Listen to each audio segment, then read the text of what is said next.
할렐루야. 아멘. 오늘도 참으로 복되고 귀한 주일입니다. 오늘 말씀은 사도행전 3장에 기록된 말씀입니다. 특별히 사도행전 3장 우리가 읽은 1절로 10절 말씀은 초대교회에 있어서 첫 번째 기적입니다. 그리고 이 첫 번째 기적이 얼마나 중요한 사건인지 무려 3장과 4장 57절이 넘는 엄청난 분량으로 이 말씀이 기록되어 있습니다. 성경은 내용이 중요할수록 분량이 많습니다. 그래서 오늘 베드로와 요한이 성전 미문에 앉아서 구걸하던 한 사람, 40살쯤 된 한 사람을 일으켜 세워 성전으로까지 인도했던 놀라운 사건은 초대교회에 큰 영향력을 끼친 사건입니다. 그리고 오늘 이 3장 말씀은 또 한 가지 중요한 메시지를 전해줍니다. 진정한 교회란 무엇이고 세상을 위해 무엇에 힘쓰는 교회가 진정한 교회인가? 대부분 우리는 선행이라고 생각합니다. 기독교가 이 선행과 도덕성이 부족해서 항상 평가가 나쁘게 나온다 이렇게 생각할 수 있어요. 그리고 한쪽에서는 복음을 잘 전하는 교회여야 된다라는 소리도 있습니다. 그러나 우리는 대부분 교회가 조금 더 선한 일을 많이 하고 그리고 교인들이 조금 더 도덕 윤리적으로 깨끗해야 된다라고 생각하고 있어요. 2021년에 문광부 통계를 보면 사회복지법인 개수가 종교가 갖고 있는 개수가 529개입니다. 그런데 개신교가 약 49%인 259개를 가지고 있고 불교가 152개를 가지고 있고 천주교가 97개, 원불교가 한 10여 개, 나머지 종교는 한두 개 정도 갖고 있습니다. 우리가 생각할 때는 사실 천주교가 가장 많이 선한 사업을 할 것 같고 그렇지만 실질적으로 우리나라에서 진행되는 웬만한 사회복지 사업은 대부분 두 개 중에 하나, 절반 이상은 개신교가 하고 있습니다. 사실 굉장히 잘하고 있고 열심히 하고 있어요. 그럼에도 불구하고 기독교에 대한 평가는 좋지 않습니다. 이런 결과로 보면 선행을 많이 했다고 해서 기독교가 사람들에게 인정받는 건 아닌 것 같습니다.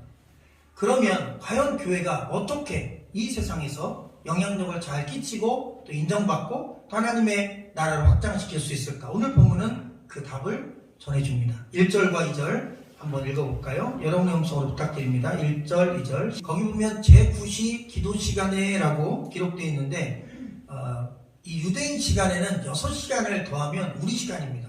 그래서 9시에다가 6시간을 더하면 15시가 되지 않습니까? 그럼 오후 3시가 됩니다.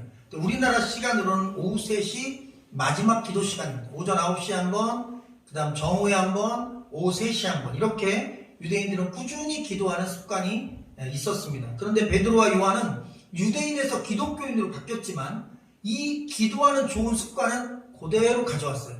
그래서 사실 우리 기독교는 기도가 습관이 되어 있습니다. 새벽 기도, 또 수요 기도, 금요 철야, 개인 기도, 금식 기도, 철야 기도.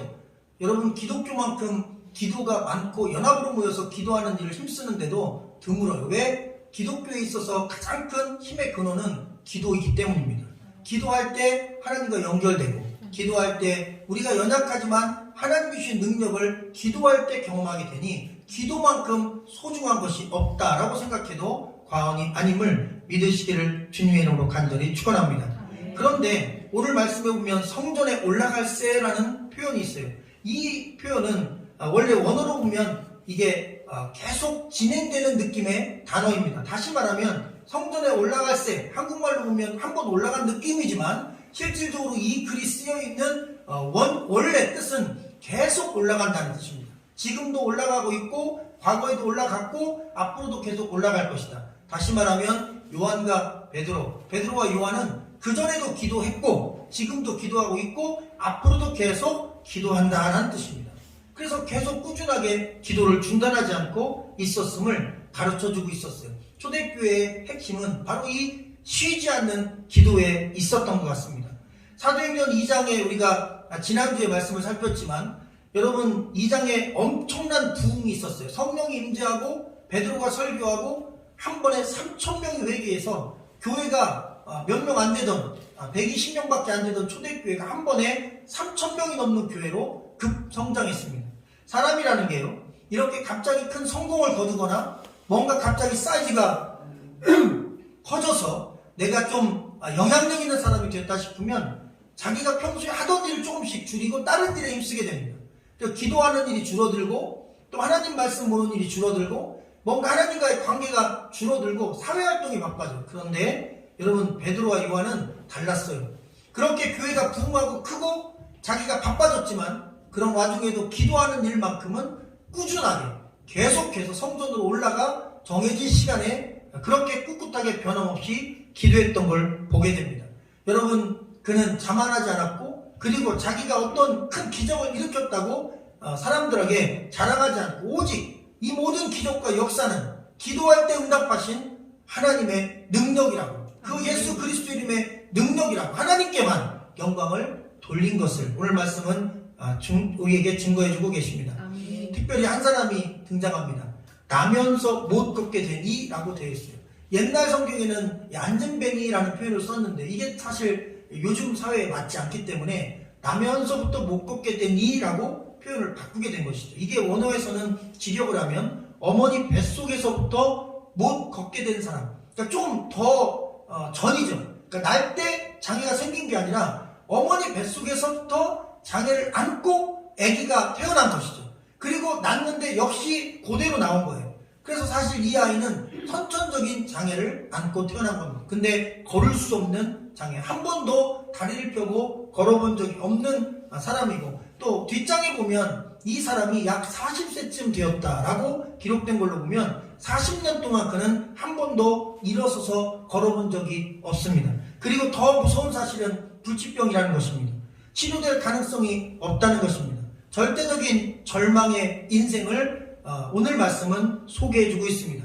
첫 번째 초대교회 기적의 역사의 주인공이 가장 절박하고 불치병으로 인하여 어떤 희망도 가질 수 없는 한 사람이 바로 그 대상이 되었다는 것입니다. 근데 그가 구걸하기 위해 날마다 미문, 아름다운 문이라는 성전 문에 와 있었다. 그 당시 예루살렘 성전에는 문이 여러 곳에 있었는데 그 가운데에서도 가장 크고 웅장하고 아름다운 문이 미문이라고 하는 성전 문이었습니다. 이 미문은 약 23m 높이로 되어 있고 금과 은을 섞어서 만든 황동으로 도배를 해놨어요.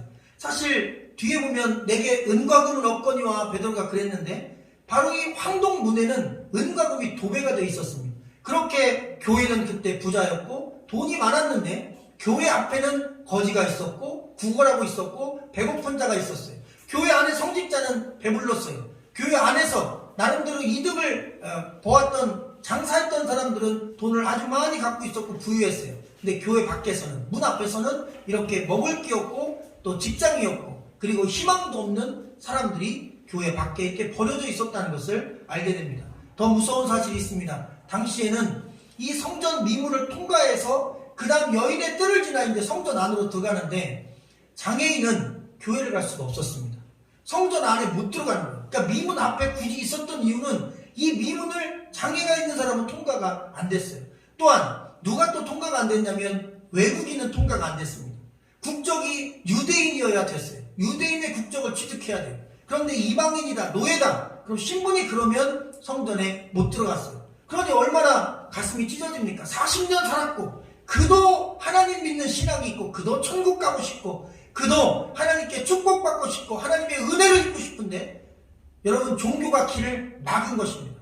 문제가 있는 사람 못 들어와, 가난한 사람은 못 들어와, 노예는 못 들어와, 외국인은 못 들어와, 누구는 못 들어와, 누구만 들어와. 여러분 교회 자체가 이런 엄격한 마치 23m짜리 높은 문이 있었던 것처럼 장벽을 높여서 아무나 함부로 교회 못 들어오게 막아버리고 부유한 사람 그리고 유대 시민권을 갖고 있는 사람 그리고 어느 정도 잘 차려입은 사람이 아니면 성전 출입이 불가했어요. 그리고 여인들은 이 미문은 통과하게 해줬어요. 유대인 여인이면. 근데 미문을 통과하면 여인의 뜰이라고 해서 여인들만 갈 수 있는 마지막 공간이 바로 문 앞에 있었어요. 지금 우리 교회로 얘기하면 로비까지만 허락했어요. 로비에 있는 삼중문을 닫아버려서 여인은 이 성전 안으로 못 들어오고 유대인 남자만 그리고 아들들 자녀들만 들어가고 딸들하고 엄마들은 저 밖에서 거기서 대기하고 예배드리는 현장까지 못 들어가는 그런 안타까운 시대였습니다. 그런데 얼마나 많은 사람들이 상처가 있었어요. 여인들은 다 상처가 있죠. 자기들 예배드리고 싶은데 종교가 막았고 장애가 있는 분들도 역시 예배드리고 싶은데 아예 미문조차도 통과가 안 됐고, 외국인들도 구원받고 싶은데 교회에서 문을 막아버린 것과 같습니다. 바로 그러한 환경과 상황 속에서 나면서부터 한 번도 걸어보지 못한 한 사람이 40세니까 10살부터 했으면 약 30년 동안 구걸을 하는데, 중요한 것은 우리가 보통 앵벌이라고 그러죠. 본인이 직접 걸어나갈 수 있는 상황이 아니다 보니까 이 장애를 가진 분들을 통해서 돈을 취하는 사람들이 있었어요. 그러니까 나쁜 사람들이 있었어요. 그 사람들이 얼마의 돈을 좀 주고 나머지 수입은 자기가 갖는 조건으로 바로 이 미문 앞에다가 그런 어려운 분들을 미리 시간 안에 딱 기도 시간에 맞춰서 놓는 거예요. 자리를 배치하는 거예요. 그러면 성전에 기도하러 가는 분들이 그분들을 보고 이제 얼마 정도 이렇게 주는데, 중요한 게 있습니다. 이게 기브앤테이크예요. 왜냐하면 이 유대교는 선행을 아주 중요하게 생각했습니다. 그래서 자기가 성전 안에 들어가서 예배를 드릴 때 하나님이 기쁘게 받으시려면 어려운 자를 도우면 하나님 기뻐하신다는 신앙이 있어요. 그래서 성전 미문 곁에는 사실 이분 한 분만 오늘 소개했지만 여러분들의 구걸하는 그런 분들이 있었던 것 같아요. 그리고 그분들에게 기도하러 가는 동안 동전 같은 걸 이렇게 주고 가는 것이죠. 바로 그 상황에서 베드로와 요한도 그 거리를 그날 통과하고 있었는데, 놀라운 건 그날 하루만 지나간 게 아니죠. 그 전에도 기도했고, 그날도 기도했고, 그 다음날도 기도했고, 아마 베드로 요한이 옛날에 예수님 믿지 않을 때 유대인으로 기도했을 때는 동전을 주었을지 몰라요. 그런데 이제 복음에만 올인하고 직장을 갖지 않다 보니까 동전을 많이 갖고 있지 않아서 사실 물질은 줄 게 없었어요. 그래서 물질은 못 주지만 그날, 바로 오늘이 사도행전 3장 말씀에 만난 이날 하나님의 성령께서 감동을 주셔서 돈이 아닌 그 안에 있는 다른 더 중요한, 더 필요한 것을 이 사람에게 주게 됩니다. 자, 3절과 4절 말씀을 한번 보겠습니다. 시작. 그가 베드로와 요한이 성전에 들어가려함을 보고 구걸하거늘 이르되 우리를 보라 하니. 아멘. 여기 주목하여 봤다는 말이 있어요. 그러니까 베드로 요한이 그냥 지나쳤고 평소에는 그냥 봤어요. 그냥 보다라는 단어가 아니라 이 주목하여 보다라는 단어는 언제 쓰였냐면, 여러분 하나님을 볼 때, 인간이 하나님을 볼 때 이 주목하여 보다, 아테니조라고 하는 말을 썼어요. 그리고 특별히 예수님이 승천하실 때 제자들이 계속 바라봤다고 되어 있는데 그때도 아테니조라는 단어가 쓰였어요. 그러니까 인간이 하나님을 바라볼 때, 경외심을 갖고 바라볼 때, 존경심을 갖고 바라볼 때 이 단어를 쓰지, 인간이 인간을 볼 때 이 단어를 쓰지 않아요. 만약에 인간이 이 단어를 쓴다면 평범한 사람이 왕을 볼 때는 쓸 수 있어요. 그런데 반대잖아요. 베드로와 요한은 초대교회의 가장 높은 위치에 있는 이제 큰 인물이 됐어요. 유명인사가 됐어요. 그리고 성전 미문에 40년 동안 구걸한 이 사람은 아무것도 아닌 존재죠. 잠깐 무시하고 지나갔던 사람이에요. 그런데 여러분, 하나님을 볼 때의 마음으로 베드로와 요한이 바로 이 성전 미문에 있는, 구걸하고 있는 한 사람, 불쌍한 한 사람, 어둠 속에 있는 한 사람, 절망에 빠진 한 사람, 희망이 없는 한 사람, 아무도 관심을 갖지 않는 사람, 동전 한 입이나 던져주는 사람, 그것도 그 사람을 위해서가 아니라 나의 선행을 쌓기 위해서 동전 하나 던져주고 지나가는 사람, 바로 그 사람을 아테니조, 하나님의 마음으로 봤다는 것입니다. 여러분, 예수님이 바로 그 하나님의 마음으로 이 땅에 오셔서 우리를 바라보고 십자가에 못 박혀 돌아가신 것입니다. 바로 이 아테니조라고 하는 이 단어, 바로 이 단어가 하나님의 그 큰 사랑을 우리에게 가르쳐주는 메시지임을 믿으시기를 주의 이름으로 축원합니다. 주님은 우리를 그렇게 하나님을 보듯이 우리 한 인간 한 사람 한 사람을 그렇게 바라보며 우리를 위해 자신의 목숨을 바치신 것입니다. 자, 6절 말씀을 같이 읽어볼까요? 시작. 베드로가 이르되 은과 금은 내게 없거니와 내게 있는 이것을 내게 주노니 나사렛 예수 그리스도의 이름으로 일어나 걸으라 하고. 아멘. 이 말씀 보니까 은과 금은 내게 없거니와 라고 먼저 얘기했어요. 여러분, 지나가고 있을 때 이 사람이 구걸을 하고 있었고 베드로와 요한이 우리를 보라, 그리고 주목하여 또 보고 서로 눈이 마주쳤어요. 그러면 이 구걸하는 사람 입장에서는 상당한 기대치가 있는 것입니다. 보통 사람들은 지나가다 동전 꺼내다 던져주고 가면 끝나는데, 아니 새로 나온 이 두 남자들은 자기를 보고 주목하여 보더니 나를 바라보라고까지 하고 뭔가 굉장히 걸 줄 것 같은 느낌을 준 거예요. 서로 눈이 번쩍하면서 마주쳤고, 그리고 뭔가 좋은 걸 기대했어요. 돈이나 음식도 좋은 걸 주겠지라고 생각을 했을 것입니다. 그런데 첫 마디부터 이 구걸하고 있는 한 사람에게 실망감을 준 겁니다. 은과 금이 없다네요. 지금 이 사람은 은과 금을 원하는데 은과 금이 없대요. 여러분, 세상에서는 사실 종교는 은과 금을 얻기 위해 다닙니다. 이 땅에 존재하는 모든 종교는 내가 필요한 은과 금, 내가 이 땅에서 필요한 생필품, 내가 이 땅에서 필요한 성공, 내가 이 땅에서 필요한 건강과 같은 것이 사실 종교 생활의 목적인 것입니다. 어쩌면 이분도 그런 목적으로 이 앞에 나와 있어요. 성전에 왔지만 성전의 목적이 예배도 아니고 하나님의 영광도 아니고 구원도 아니고 영생도 아니고 그리고 천국도 아니고 예수도 아니고 그냥 은과 금이면 족한 겁니다. 오히려 그게 훨씬 더 기쁜 거예요. 예수 이름 필요 없어요.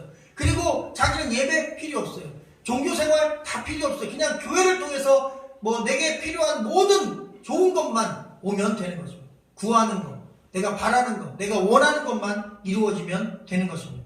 그런데 사실 이 은과 금에는 또 다른 목적이 있습니다. 사실 그 당시 종교가 마치 이와 같았어요.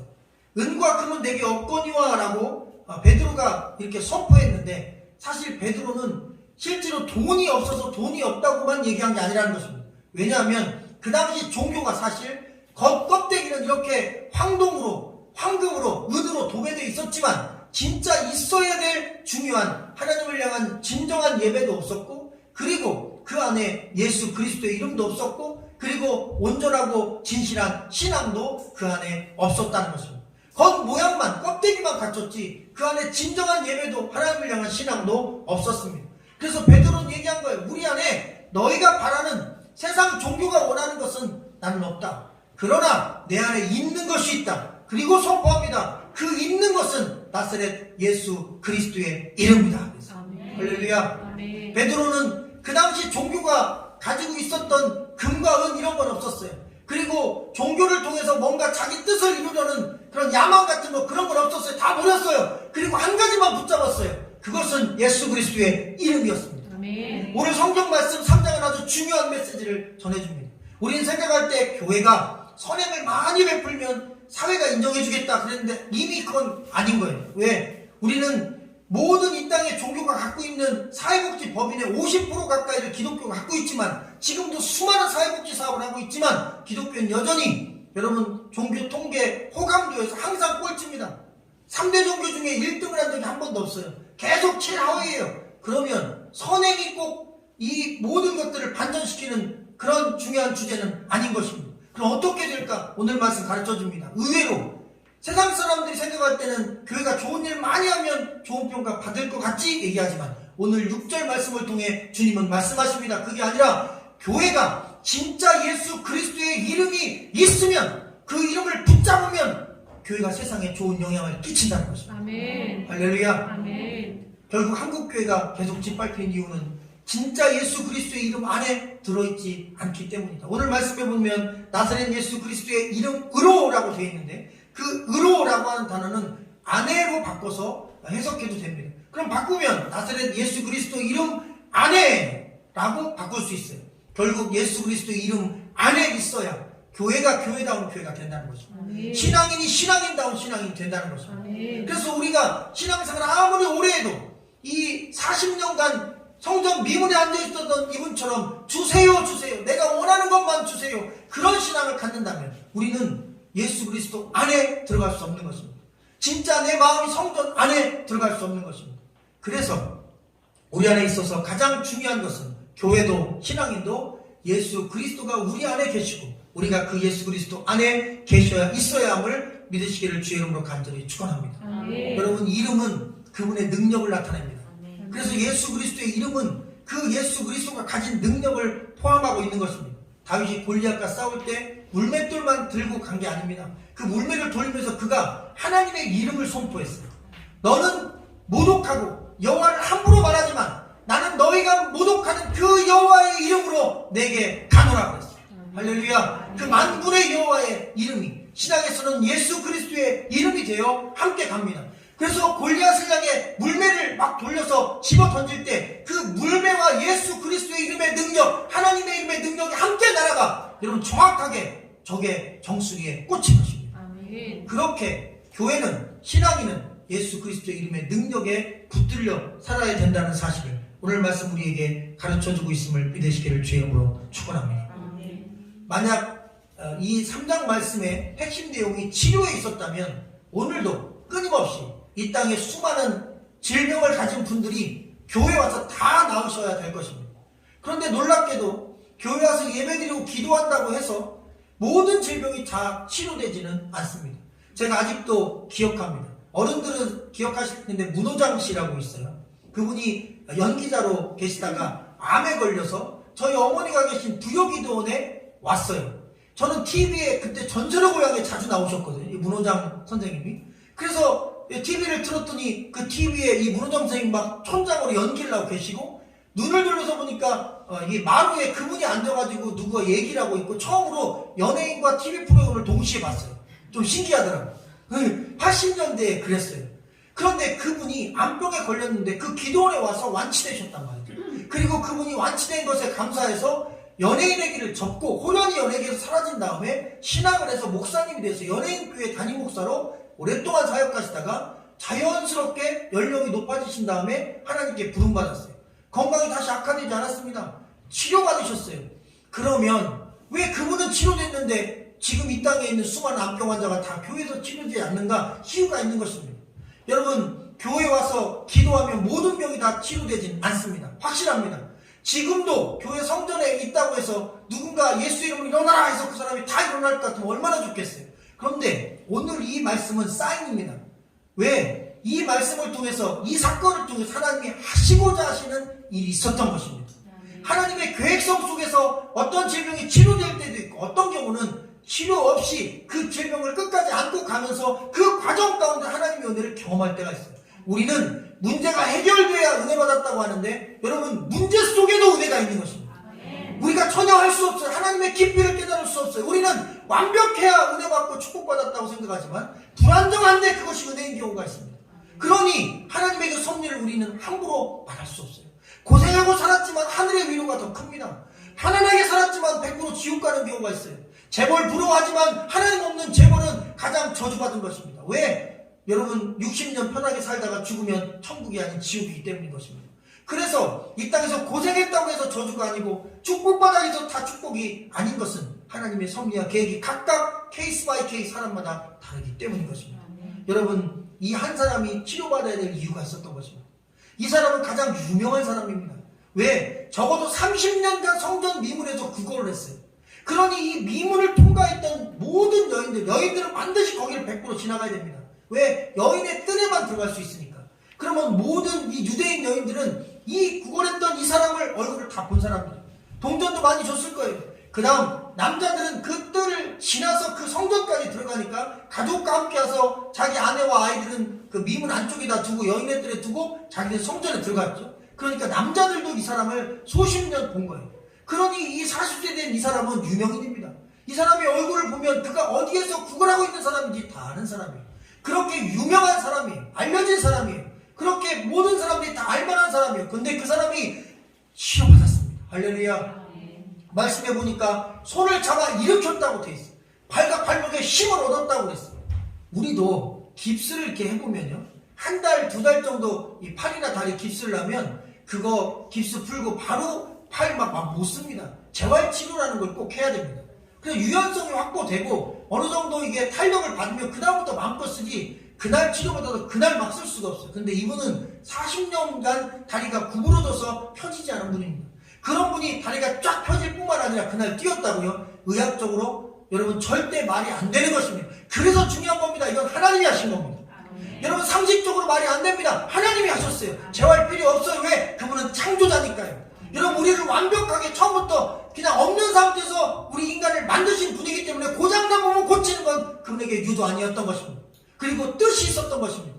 하나님의 계획이 있었던 거예요. 이분이 40년간 고생했지만 그날이 그의 고생의 마지막 날이었어요. 예수 그리스도의 이름을 만난 날이에요. 그 이름 안에 들어간 날이에요. 은과 금은 내게 없다. 실망스럽네. 은과 금이 난 필요한데. 근데 그는 몰랐어요. 여러분 내가 원하는 것이 중요한 게 아니었어요. 진짜 하나님이 볼 때 그에게 꼭 필요한 건 따로 있었어요. 그것은 순간적으로 먹고 마실 돈이 아니라 예수 그리스도의 이름이었어요. 할렐루야.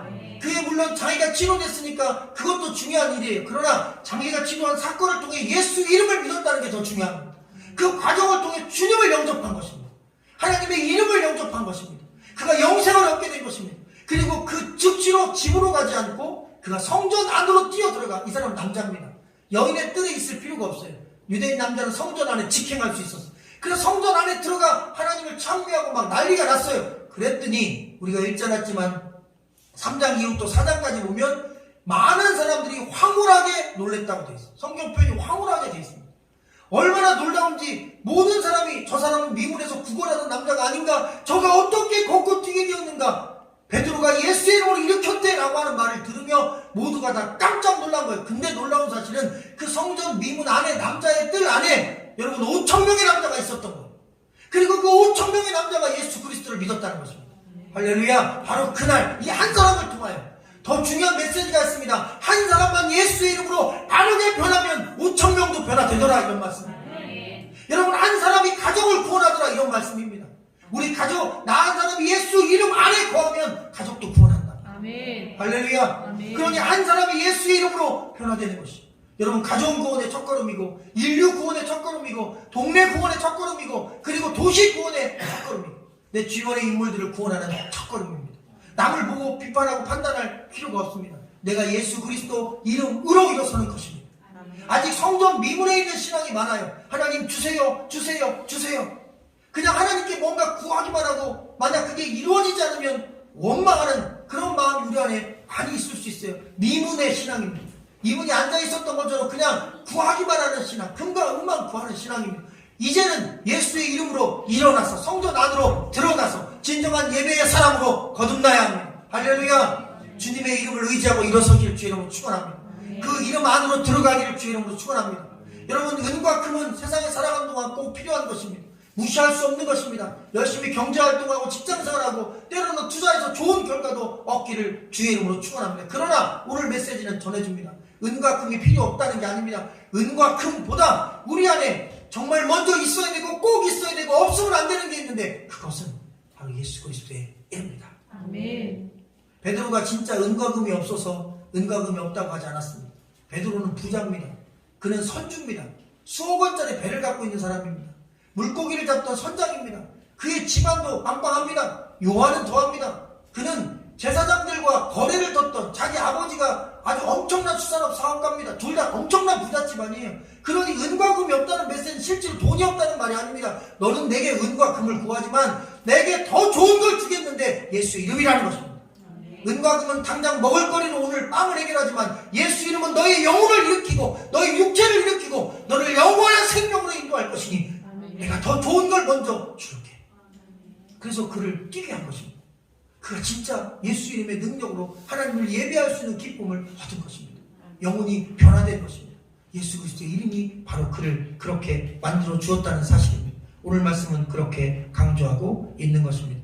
여러분, 교회의 사명은 구원받지 못한 사람들을 미문과 같은 그러한 주저앉아 있는 자리에서 일으켜서 예배의 자리, 신앙의 자리, 그리고 나를 통해서 나의 가족이나 주변 사람들이 예수 이름으로 변화된 나를 통하여 주님께로 나오게 되는 놀라운 역사를 일으키는 그런 사명이 교회와 성도들에게 있음을 믿으시기를 주의 이름으로 간절히 축원합니다.